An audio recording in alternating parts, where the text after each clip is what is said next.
So, Mikey, thank you very much for meeting with me today to discuss ketamine. I know you're really passionate about discussing the outcomes of use and side effects and looking at how it affects people physically. So, can you tell me how you started using ketamine? Yeah, of course. So I was at the age of 16, with friends at my house actually. Started off on taking pills, a bit of magic, and then someone brought a bag of cat, a gram of cat. We shared that between the three of us, and ever since then, I've just gone straight with it every day, and kind of not come off it for 10 years. I don't think I've had a day off apart from about the 8.5 months clean after the last detox year. But yeah, it just eventually gets more and more each day. And what about the physical sort of effects? What's worried you? What with me is my bladder. Yeah. My liver enzymes are always 300 odd, so it should be 0 to 60.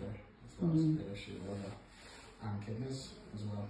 But the bladder's the main problem for me, and all the pain that comes with it.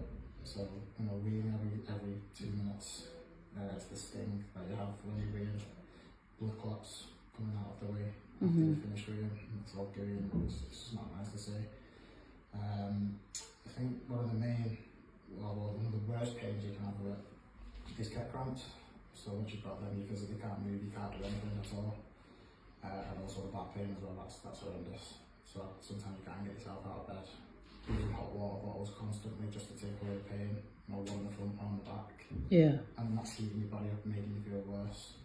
So, and then you're taking tablet after tablet just to try and get rid of that pain. Even though I hate taking tablets, but because you need to get rid of that pain, you'll take anything that can kind of take it away. So all of those combined into it, you can imagine how bad it is and how frustrating it is for someone to be in that pain. We've had people admitted over the last sort of 12 months where they're already incontinent of urine when they come in, and they're using incontinence pads, and they're really struggling to pass that mucus and the clots when they're urinating. They usually lost a lot of weight as well, and quite emaciated and malnourished. The potassium and sodium levels a little bit deranged as well. And I know you mentioned you had people that were close to you that had passed away of cardiac arrest. And obviously that's one of our issues, is worrying about the cardiac issues with ketamine use. Tell us a little bit about like the use of friends and things like that. Or Yeah, so I think where I'm from, Windsor, Manchester, it's massive. Yeah. It's huge. You've got everyone that you kind of see, everyone that you go to the pub with, they're all using it. So it's kind of hard to get away from it. But it is massive. I think it's kind of took over the coke. Yeah. Like that used to be quite big, didn't it? But now the cat is just running through everyone, and people aren't realising what it's actually doing to your body until it hits you. Yeah. And I just going back to the mucus of my blood. My mate's had his bladder removed already. He was 29 when it happened. So yeah, being incontinent is not good, especially at that age. You've got the rest of your life. It's life changing. Yeah. But yeah, it's everywhere. And some people have ended up with things like bags, haven't they, to collect the urine. Once you get told, I think I'm right, but once they get told that your bladder's irreversible, they do give you the options of do you want this bag, or do you want this operation on your bladder to kind of remake it or redo it basically. But to have that at such a young age, it's horrific. And we've heard of like children of age sort of 12 through high school starting to use ketamine in the toilets there. And that's a real kind of worry, because it's something that's probably unknown to us now about how that's going to start to affect them and the everlasting effects, really. Especially because they're not fully grown, their body's not fully grown at that age. Yeah. So, if you're doing that at that age, you're not going to last long. Yeah. You're not going to last till over 20. Yeah. I don't like to say this, but I feel quite lucky because I've now second time being there. I've got my kidney and bladder's going to want to get out on the 15th because I have to be rearranged so I can get in there. But I feel quite lucky that I've done it longer than most of these people I know already that have had to have these operations. I don't think mine is irreversible yet. So Yeah. I kind of count myself lucky, but going forward, people just need to realise that I don't want to say yes, you can do it socially, do it because it's still bad. But once you get to that point where you're addicted to it, you're doing it every day, you lose that high. So all you'll be doing is just chasing that high, and then you even stop chasing the high at one point. It just makes you function. So I'm not even doing it to get the high anymore. I'm Yeah. just doing it because it gets me through day to day.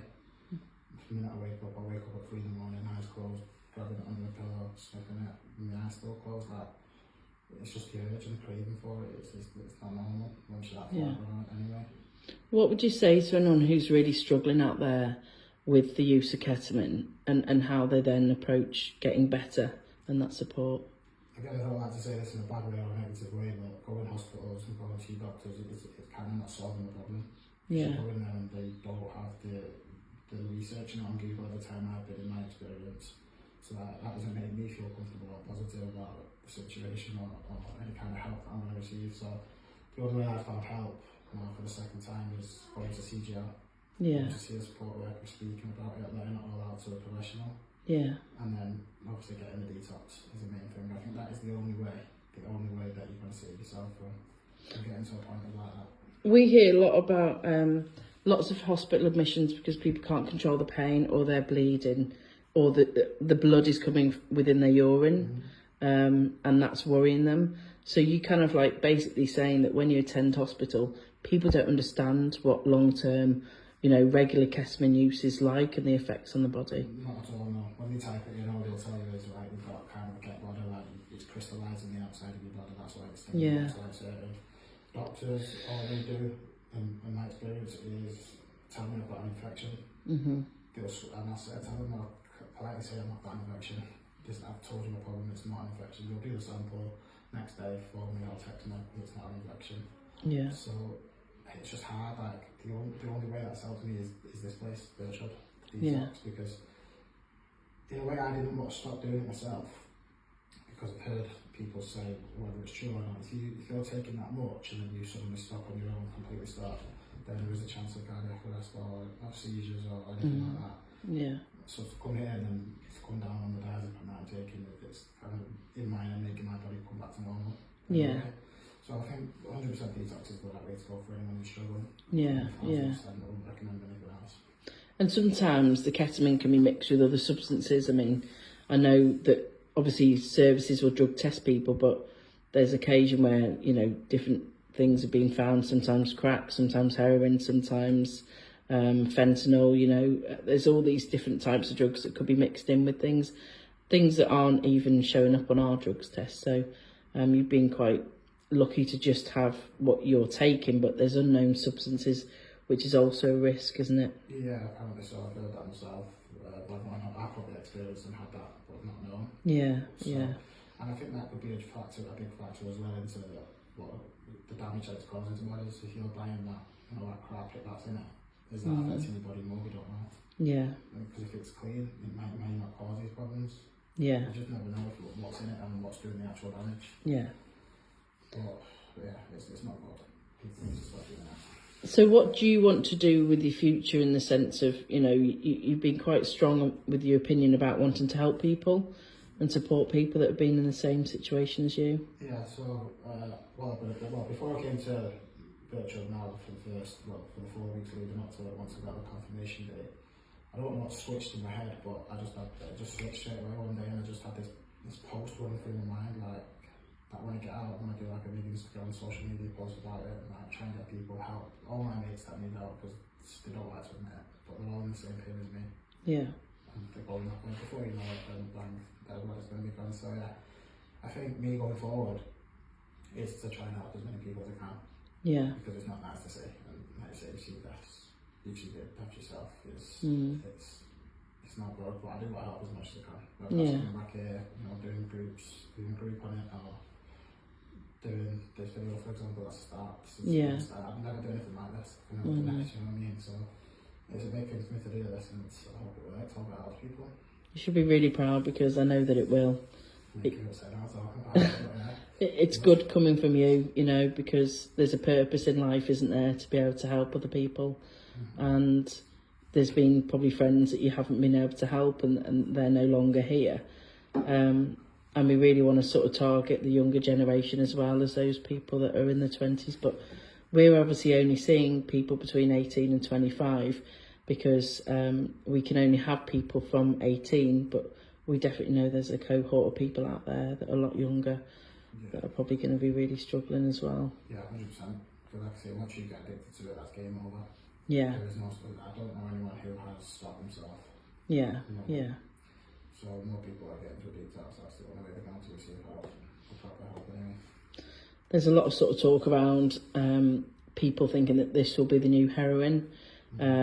We know that it's not that expensive to buy, and they're chasing the effects, you know, the buzz.